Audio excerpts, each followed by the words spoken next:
Გავბრუნდით პირდაპირ ეთერში სტუმართან ერთად დიდი დიღმის წმინდა 100,000 მოწამის ტაძრის მღვდელი ირაკლი დუმბაძე გვესტუმრა სტუდიაში.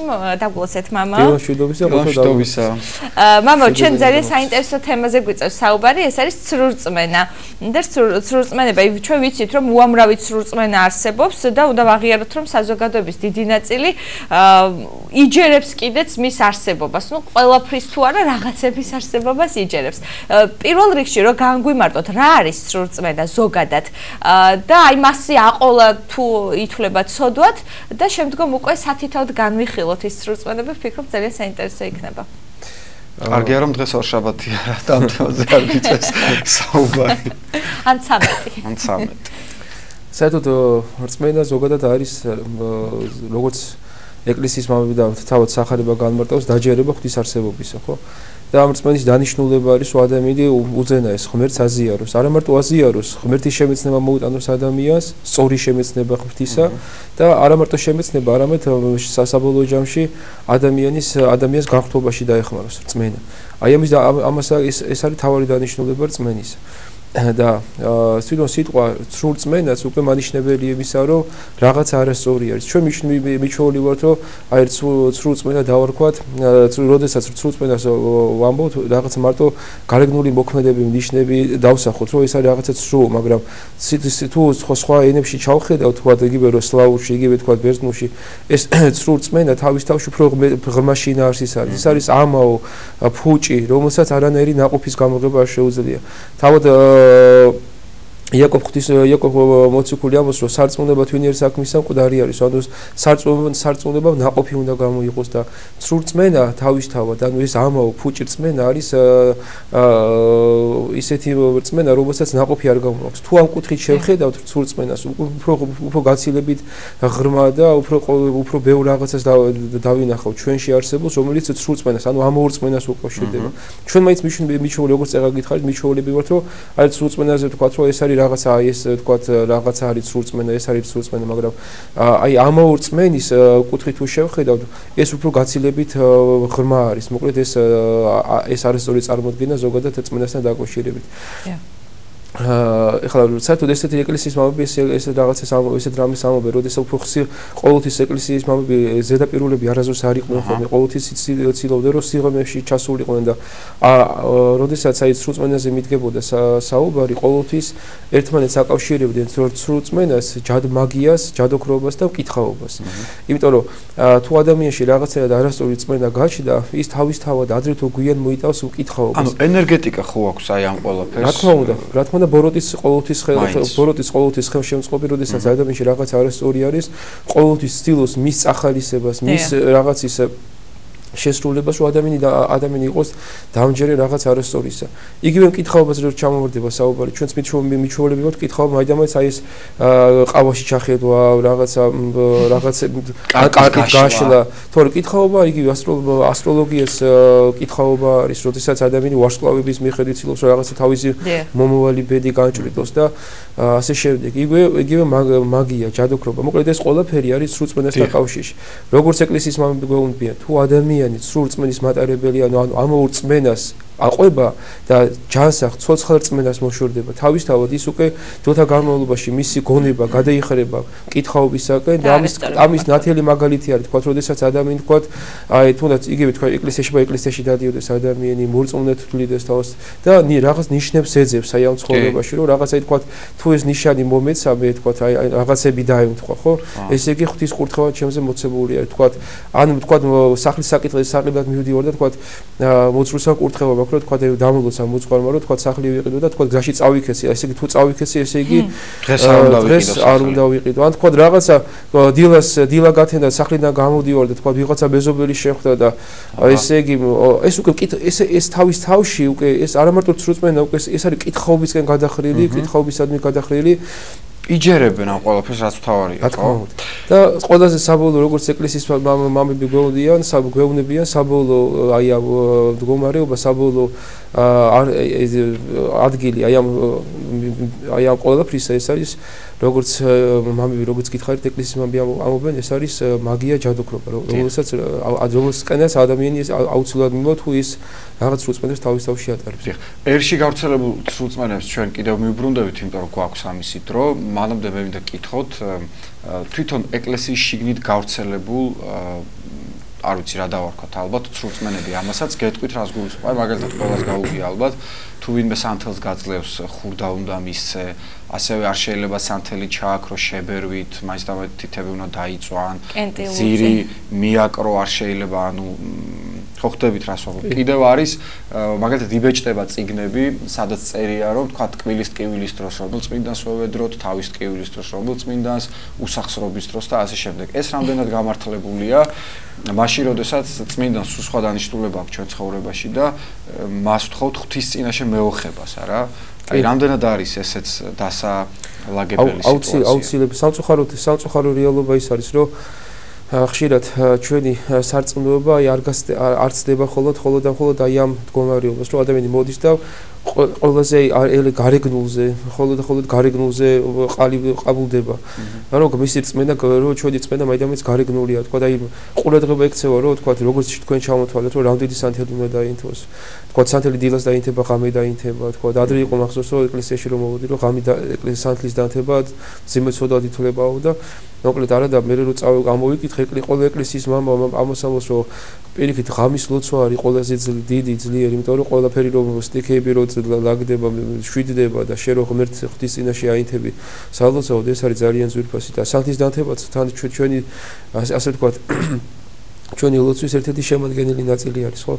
მოკლედ ესე ვთქვათ აი საერთოდ რაღაცა ნებისმიერი გაუცნობიერებელი რაც კი ეკლესიის წიაღში შემოიჭრება ხოლმე, ხო? რაღაცა გაუცნობიერებული სწავლება, გაცნობიერებული არ გაუცნობიერებელი სწავლება ის თავისთავად ადამიანის მერე საბოლოო ჯამში სრულწმენისკენ მიზიდავს. ეხლა მოდი ელიმე წეგან თქვენ თქვით რომ ახსენეთ ეს ჩვენში არსებული რაღაცა ის რაც თქვით რომ სანთელს უნდა აუცილებლად უნდა შეუბერო და არ უნდა შეუბერო, პირიქით ხელები უნდა დაიწვა და ის უნდა ჩააქრო და მოდი საიდან? ამას არ უკვირდებიან. ეს სრულწმენა და არასწორი სწავლება მოდის საიდან? მოდის როდესაც ჩვენში საქართველოშიც იყო გავრცელებული ცეცხლთაყვანისმცემლობა. და როდესაც ცეცხლის შეურაცხყოფა ითვლებოდა ღმერთის შეურაცხყოფა და ჩაქრობა, გახსოვთ თქვენ გახსოვთ აბიბოს ნეკრესელის ცხოვრებიდან ეს ეპიზოდი ყველას ეხსოვება ალბათ რომ როდესაც აბიბოს ნეკრესელი ჩავიდა ნეკრეში და იქ არის შემორჩენილი ეს წარმართული საუდოსავით და დაინახა რომ იქაური ადამიანები ქართველები ცეცხლს როგორც ღმერთს ისე ეთაყვანებოდნენ, რადგან და წყალი დაასხა ცეცხლს და რაკენიო ჩვენი ღმერთი მოკალიო და თუ წყალმა ცეცხლი ჩააქრო, ესე იგი წყალი უფრო მაგარი ღმერთი ყოფილაო, დასცინა მათ აი ამ უგუნურებას, მაგრამ ვინაიდან იყო ეს არასწორი სწავლება და გავრცელებული ეს მაზდიანობა, ქართველი ადამიანი, აი ქალი რომელიც თქვა თონეში პურს ჩააკროვდა ხოლმე, ხო ყოველთვის პირბადეს იფარებდა, რომ თავისი ხაიმ ქროლვით შეურაცხყოფა არ მიეყენებინა თითქოს ამ ღმერთისათვის და ეს არასწორი დამოკიდებულება ზოგადად აი ცეცხლისა ჩვენში გადმოვიდა და ეხლა ადამიანი მოდის ადამიანი თქვა და გეუბნება რომ კი ამბობს რომ აი სანთლის ჩაქრობა არ შეიძლება. კითხვას რომ დაუსვამ რატომ, ხო? აი ამ კითხვის პასუხს ვერ ამოგაგზავნა. აი იგივე შეიძლება საერთოდ როგორ ნებისმიერი სრულწმენა რითი შეიძლება გამოაშკარავდეს. თუ კი რაიმე სწავლება არსებობს ეკლესიაში და კითხვას დაისვენა რატომ არსებობს, რატომ არ იყო? ნებისმიერ კითხვაზე ეკლესიას პასუხი აქვს. თუ კი რაიმე მის წიაღში სწორი სწავლება არის და როდესაც არასწორი არის რაღაცა, იმ კითხვას პასუხი რო დასვა, აი რატომ უნდა გავაკეთო ეს, ხო? პასუხს ვერავინ ვერ მოგცემ. იგივე შეეხება როგორც წეგან გითხარით, აი როგორც წეგან თქვენ ჩამოთვალეთ უამრავ რაღაცას, მაგრამ ყველაზე სამწუხარო ეს არის ჩვენში გავრცელებული, აი იგივე ქრისტიანობის წიაღში გავრცელებული და სამწუხაროდ ამას ძალიან ფართო მიმდევრები ყავს, რომ აი ამ პრობლემის დროს ამ წმინდას უნდა მიმართო, იმ პრობლემის დროს იმ წმინდას უნდა რას ქვია კაცო? პირველ რიგში ღმერთია, რომელიც ყველას მანმოგეშებელია და პირველ რაც თქვენ თქვით, რომ წმინდანისგან პირველ რიგში რასაც ქრისტიანი უნდა ითხოვდეს, ეს არის მეოხება. როგორ თქვათ, წერია ლოცვები გამოიცემა ხოლმე სამწუხაროდ ესეც არასწორი დამოკიდებულება ჩემი აზრით. გამოიცემა ლოცვა და კრებული, სადაც უკვე ჩამოთვლილი არის, რომ თქვათ, აი ამ კვირის დროს წმინდა ღვთელმოწამე ანტიპას უნდა მიმართო. აი თქვათ, თუ მე ჩემთვის წმინდანია, ნებისმიერ რაღაცაზე შემიძლია მას მიმართო, თუ კი რაღაცა ჩემთვის ის ჩემთვის ღვთისადმი მახლობელი არის. ან თქვათ, თავის ტკივილის დროს რომელიღაცა ეს ცოტა დამახინჯება არის არა ხიმულს იწვევს რა თქმა უნდა მე რა მგონია იცი რომ თუ ადამიანი თქვა ცოტა რწმენაში აი გაცნობიერებულ გაცნობიერებული რწმენა იქნება ამგვარი რაღაც აი არასწორი დამოკიდებულებები ადამიანს აღარ იქნება სამწუხარო არის რა რომ ჩვენს რეალობაში ეს ყველაფერი ხდება აი ამის ყველაზე ნათელი მაგალითი ჩემთვის მაგალითად შეიძლება თქვენს დამეთანხმოთ იყო აი ბოლო დროს გავრცელებული წმინდა მამა გაბრიელისთან დაკავშირებული აი რაღაცა მე მინახავს მის საფლავზე პასპორტები, ტაქსის, რა ქვია, ემბლემა ამას, გასაღებები, ჯვარზე და იმაზე აღარ ვლაპარაკობთ ახლა. აი ეს რა დამოკიდებულებაა, ესეც ხო არასწორი მიდგომაა. ეხლა ეს არა ბარათები. ხო, აი, ბარათები. ეხლა მაგაშიც როგორ არის, თო ყოველსაერთოდ ადამიანს ყველაფერი თავის წვედის მიხედვით მიეცება. ხა არის მაგ უფრო ნაკლებად დანაშაულად მიმაჩნია, ნაკლების შეცდომად მიმაჩნია. რა ვამბობ რომ დანაშაულია. რატო იცი რომ ჩვენ მაინც ხდის წინაშე პატარა ბავშვები ვითავართ. ხა შეიძლება რაღაცა პრობლემა რომ გქონდეს, შეიძლება ნებისმიერ პრობლემაზე თქვა, ჩემთვის პრობლემა იყოს, ხო? ნებისმიერ პრობლემაზე მე შეიძლება წმინდანი შევაწუხო თქვა და ვთხოვო რომ ხდის წინაშე მე ვიყი იყოს. თუ კი რაღაცა პრობლემა არის და ამის მაგალითები არის თქვა ეკლესიის ცხოვრებაში. ეს, ჩემთვის უფრო გაცილებით სხვა პრობლემა შეიძლება იყოს. აი თქვა თუ როდესაც აი მაგალითად ადრე იყო თქვა გახსოვთ როგორი რიგები იყო თქვა მამა გაბრიელის რო ნეშთან მიახლებოდნენ, ხო?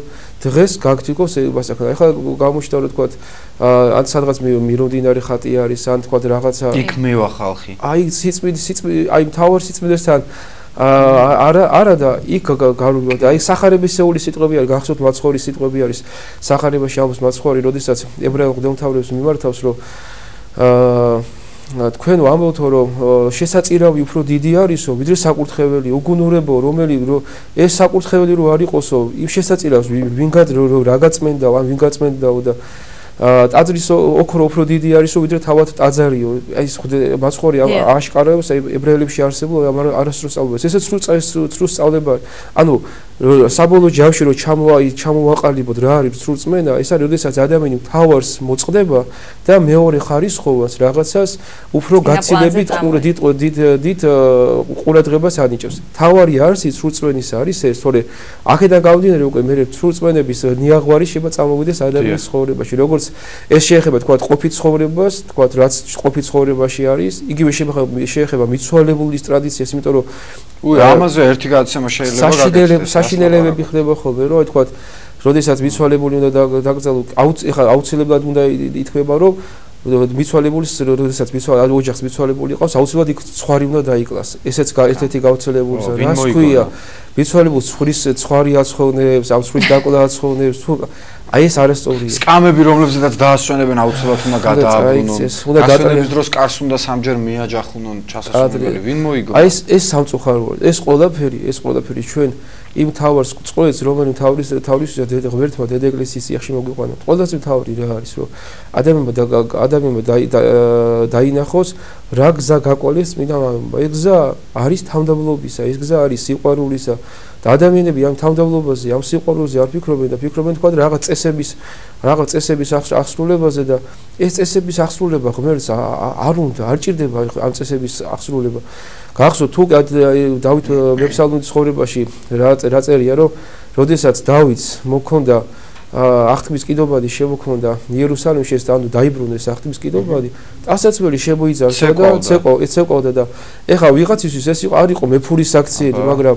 იმენად დიდი სიყვარული ქონდა მას ღვთისა იმენად დიდი იყო მასში სიხარული ამ ფორმით გამოხატა და ღმერთმა ეს დარწმუნებული ვარ ეს მისი სიყვარული შეიწირა იგივე თქვა ზაქერო ლეღვზე აძვრა და ლეღვის ხეზე რო აღძრა და თქვა ხა შეიძლება ვიღაცას ეკრა რომ რა მეზვერის თქვა მე მეზვერია იმ პერიოდში ძალიან ესეთი მაგარი თანამდებობა იყო ხო მებაჟე იყო მიუხედავად იმისა რომ განსაკიცხის თანამდებობა იყო ერის თვალსაზრისით ძალიან ბევრი დიდი თანამდებობა იყო ძალიან ბევრ ფულსაც მაღალი სოციალური სტატუსი იყო აძვრა ხეზე და ვიღაცისთვის ეს იყო დამამცირებელი საქციელი მაგრამ აი ღმერთმა ეს შეიწირა მის ეს გულმოდგინება და მოკლედ ესეთი რამის თქმა მინდა რომ როდესაც ადამიანი თქვა ადამიანის გულში ღვთის სოცხალი რწმენა არის და ღვთის სიყვარული არის ის ამ წესებს უკვე აღარ ემორჩილება ის უკვე ამ წესებზე მაღლა დგება და მოკლედ მამა აი ძალიან ცოტა დრო გრჩება თითქმის ამოიწურა ჩვენი დრო მაგრამ ეს არ შეიძლება არ ვიკითხოთ ამ ეთერში აი ჩვენ რელიგიასთან დაკავშირებულ